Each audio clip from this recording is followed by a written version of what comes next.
Je suis sorti de la salle un peu sur ma faim.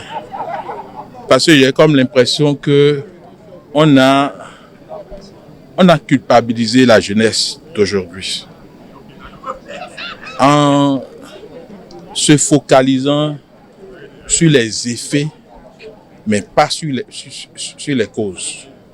Parce qu'on dit que la jeunesse d'aujourd'hui ne lutte pas suffisamment. La jeunesse d'aujourd'hui préfère troquer sa lutte avec la marche ou bien les marches en faveur des politiciens.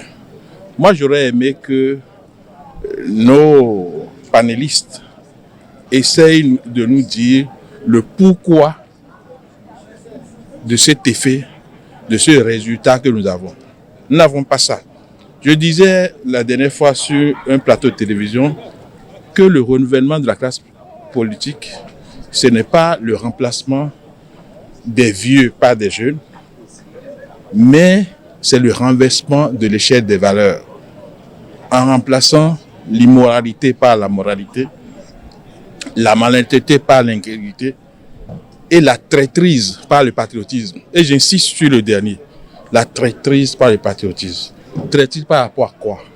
Traîtrise par rapport à son pays, traîtrise par rapport à sa patrie.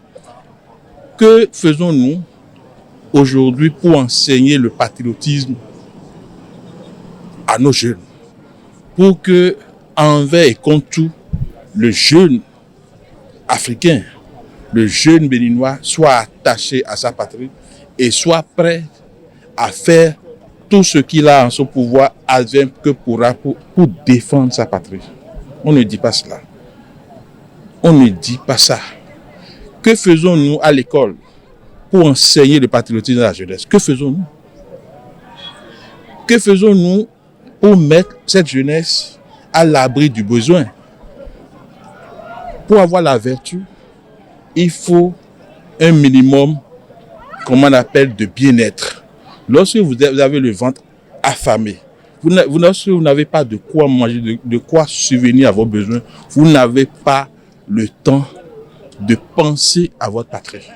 Si quelqu'un vous donne 1000 francs, 2000, 3000 ou ceci, vous allez marcher pour la personne pour pouvoir passer l'étape du moment, pour pouvoir vivre la vie d'aujourd'hui, espérant pour demain. Donc moi, je ne suis pas d'accord du tout. Ça c'est l'effet. C'est l'effet, on peut dire oui. Mais c'est une photographie. Il faut chercher à savoir pourquoi la jeunesse manque de patriotisme. Il faut chercher à savoir pourquoi. Est-ce qu'on lui a enseigné le patriotisme? Il faut poser la question. Lorsque, à partir des années 90, comment on appelle, à la faveur de ce que nous appelons le renouveau démocratique, où nous avons institué le libéralisme économique, avec pour corollaire la privatisation de l'éducation, vous pensez que on n'a pas posé un acte qui peut avoir pour conséquence ce que nous vivons aujourd'hui? Là où il faut voir la dangerosité de la chose, c'est que le Béninois ne veut plus lutter pour rien du tout. Constatons ensemble que, par exemple, les factures d'eau, les factures d'électricité sont élevées et demandez aux consommateurs de se mettre ensemble pour dire non à cela, pour marcher pour dire non à cela.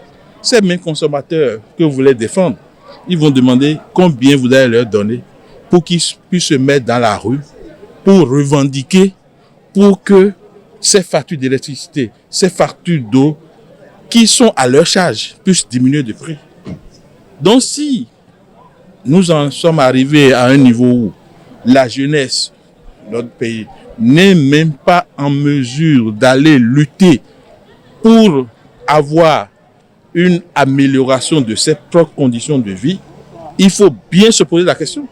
Et j'aurais aimé que l'Union progressiste refasse ce débat-là pour ne pas seulement s'arrêter aux effets, au constat seulement de dire que la jeunesse la jeunesse.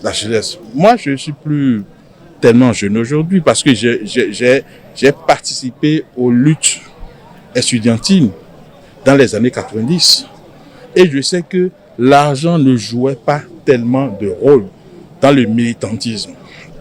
Mais j'observe aujourd'hui sur le campus, à l'occasion des élections pour le renouvellement des, comment on appelle, des syndicats, des organisations estudiantines, que les gens font appel à des ressources financières pour pouvoir faire campagne. La dernière fois, j'ai dit à mes interlocuteurs, vous voulez faire quoi avec l'argent? Ils disent, ah, si on n'a pas l'argent, on ne peut pas se faire élire. Alors, si déjà à l'université, pour que des étudiants qui sont là seulement pour défendre les conditions de vie et de travail et d'études de leurs camarades sont obligés d'aller chercher de l'argent pour pouvoir faire campagne, se faire élire, alors la situation... En tout cas, moi, je ne veux pas dire que je désespère, mais je m'inquiète. Et pour que ça change, il ne faudrait pas que, au niveau des conférences du genre, au niveau des débats du genre, qu'on s'en tienne seulement aux effets. Aux effets. Aux effets. Moi, je dis toujours les causes et non les effets. Voilà ce que je dis. On doit s'asseoir, on doit réfléchir pour dire comment nous allons faire pour que le patriotisme soit, c'est-à-dire tout le monde dans nos gènes.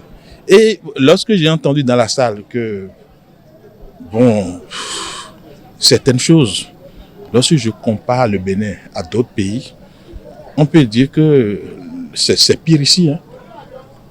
Vous prenez par exemple la jeunesse ivoirienne, vous prenez la jeunesse burkinabé, vous prenez la jeunesse malienne.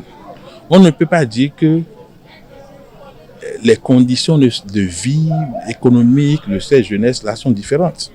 Mais c'est sûr que quelque part ailleurs, un certain patriotisme est enseigné. C'est-à-dire les gens sont prêts à se battre pour eux-mêmes et non à se laisser manipuler.